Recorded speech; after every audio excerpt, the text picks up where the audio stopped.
This book is continued on Disc 2. The Budding Ideas of Adolf Hitler. They were, with one exception, not original, but picked up, raw, from the churning maelstrom of Austrian politics and life in the first years of the 20th century. The Danube monarchy was dying of indigestion. For centuries, a minority of German Austrians had ruled over the polyglot empire of a dozen nationalities and stamped their language and their culture on it. But since 1848 their hold had been weakening. The minorities could not be digested. Austria was not a melting pot. In the 1860s the Italians had broken away, and in 1867 the Hungarians had won equality with the Germans under a so-called dual monarchy. Now, as the 20th century began, the various Slav peoples, the Czechs, the Slovaks, the Serbs, the Croats, and the others, were demanding equality and at least national autonomy. Austrian politics had become dominated by the bitter quarrel of the nationalities. But this was not all. There was social revolt, too, and this often transcended the racial struggle. The disenfranchised lower classes were demanding the ballot, and the workers were insisting on the right to organize trade unions and to strike, not only for higher wages and better working conditions, but to gain their democratic political ends. Indeed, a general strike had finally brought universal manhood suffrage, and with this the end of political dominance by the Austrian Germans, who numbered but a third of the population of the Austrian half of the empire.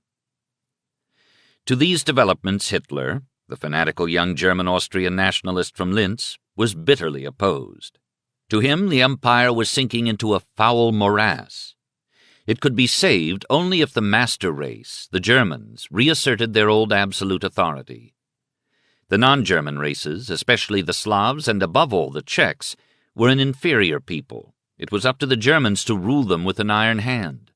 The parliament must be abolished and an end put to all the democratic nonsense. Though he took no part in politics, Hitler followed avidly the activities of the three major political parties of Old Austria: the Social Democrats, the Christian Socialists, and the Pan-German Nationalists. And there now began to sprout in the mind of this unkempt frequenter of the soup kitchens a political shrewdness which enabled him to see with amazing clarity the strengths and weaknesses of contemporary political movements, and which, as it matured, would make him the master politician of Germany. At first contact, he developed a furious hatred for the party of the Social Democrats. "What most repelled me," he says, "was its hostile attitude toward the struggle for the preservation of Germanism and its disgraceful courting of the Slavic comrade. In a few months I obtained what might have otherwise required decades, an understanding of a pestilential whore, cloaking herself as social virtue and brotherly love." The word whore was cut out in the second and all subsequent editions of Mein Kampf, and the noun pestilence substituted. And yet he was already intelligent enough to quench his feelings of rage against this party of the working class in order to examine carefully the reasons for its popular success. He concluded that there were several reasons, and years later he was to remember them and utilize them in building up the National Socialist Party of Germany. One day, he recounts in Mein Kampf, he witnessed a mass demonstration of Viennese workers. "For nearly 2 hours I stood there watching with bated breath the gigantic human dragon slowly winding by. In oppressed anxiety I finally left the place and sauntered homeward." At home he began to read the Social Democratic press, examine the speeches of its leaders, study its organization, reflect on its psychology and political techniques, and ponder the results. He came to 3 conclusions which explained to him the success of the Social Democrats. They knew how to create a mass movement, without which any political party was useless. They had learned the art of propaganda among the masses, and finally, they knew the value of using what he calls spiritual and physical terror. This third lesson, though it was surely based on faulty observation and compounded of his own immense prejudices, intrigued the young Hitler.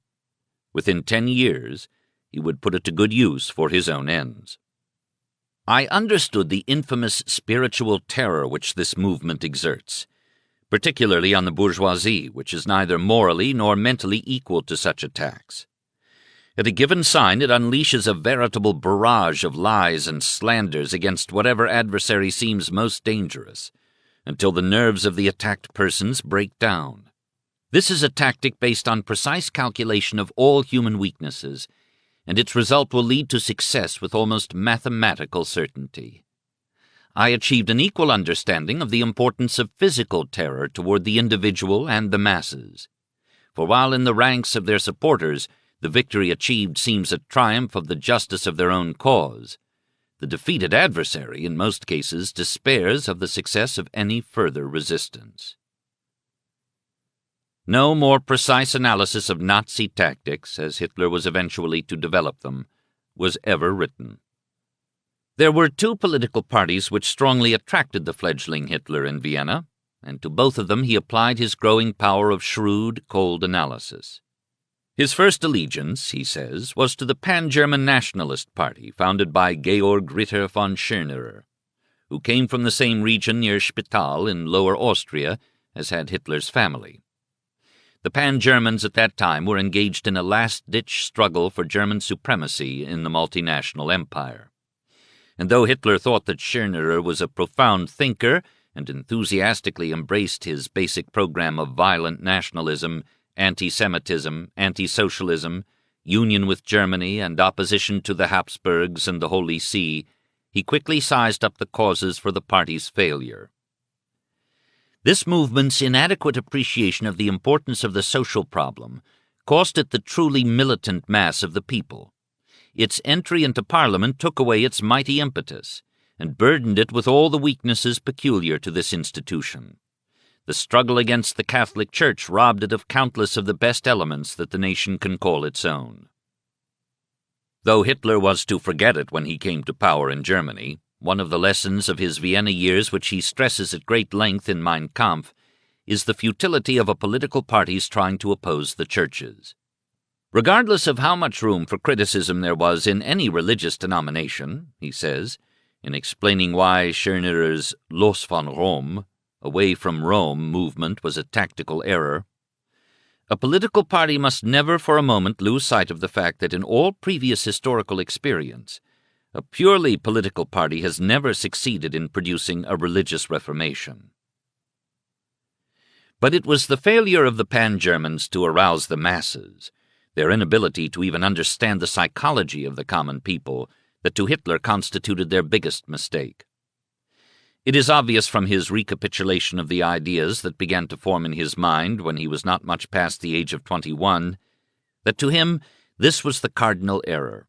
He was not to repeat it when he founded his own political movement. There was another mistake of the Pan-Germans which Hitler was not to make. That was the failure to win over the support of at least some of the powerful established institutions of the nation. If not the church, then the army, say, or the cabinet, or the head of state. Unless a political movement gained such backing, the young man saw, it would be difficult if not impossible for it to assume power. This support was precisely what Hitler had the shrewdness to arrange for in the crucial January days of 1933 in Berlin, and what alone made it possible for him and his National Socialist Party to take over the rule of a great nation. There was one political leader in Vienna in Hitler's time who understood this, as well as the necessity of building a party on the foundation of the masses.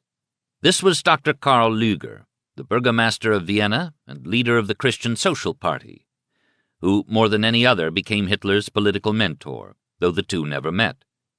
Hitler always regarded him as the greatest German mayor of all times, a statesman greater than all the so-called diplomats of the time. If Dr. Karl Lueger had lived in Germany, he would have been ranked among the great minds of our people. There was, to be sure, little resemblance between Hitler, as he later became, and this big, bluff, genial idol of the Viennese lower middle classes. It is true that Lueger became the most powerful politician in Austria as the head of a party which was drawn from the disgruntled petty bourgeoisie and which made political capital, as Hitler later did, out of a raucous anti-Semitism.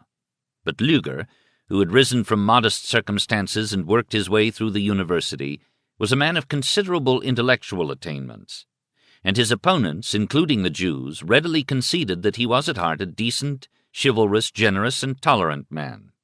Stefan Zweig, the eminent Austrian Jewish writer, who was growing up in Vienna at this time, has testified that Lueger never allowed his official anti-Semitism to stop him from being helpful and friendly to the Jews. His city administration, Zweig recounted, was perfectly just and even typically democratic. The Jews who had trembled at this triumph of the anti-Semitic party continued to live with the same rights and esteem as always. This the young Hitler did not like. He thought Lueger was far too tolerant and did not appreciate the racial problem of the Jews.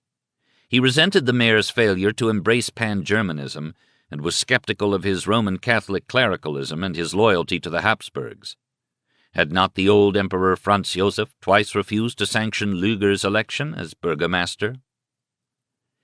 But in the end, Hitler was forced to acknowledge the genius of this man who knew how to win the support of the masses, who understood modern social problems and the importance of propaganda and oratory in swaying the multitude. Hitler could not help but admire the way Lueger dealt with the powerful church. His policy was fashioned with infinite shrewdness. And finally, Lueger was quick to make use of all available means for winning the support of long-established institutions, so as to be able to derive the greatest possible advantage for his movement from those old sources of power. Here, in a nutshell, were the ideas and techniques which Hitler was later to use in constructing his own political party and in leading it to power in Germany. His originality lay in his being the only politician of the right to apply them to the German scene after the First World War. It was then that the Nazi movement, alone among the nationalist and conservative parties, gained a great mass following, and, having achieved this, won over the support of the army, the President of the Republic, and the associations of big business, three long-established institutions of great power which led to the Chancellorship of Germany. The lessons learned in Vienna proved useful indeed. Dr. Karl Lueger had been a brilliant orator, but the pan-German party had lacked effective public speakers. Hitler took notice of this, and in Mein Kampf makes much of the importance of oratory in politics. The power which has always started the greatest religious and political avalanches in history rolling has from time immemorial been the magic power of the spoken word, and that alone. The broad masses of the people can be moved only by the power of speech. All great movements are popular movements, volcanic eruptions of human passions and emotional sentiments, stirred either by the cruel goddess of distress or by the firebrand of the word hurled among the masses. They are not the lemonade-like outpourings of the literary aesthetes and drawing-room heroes.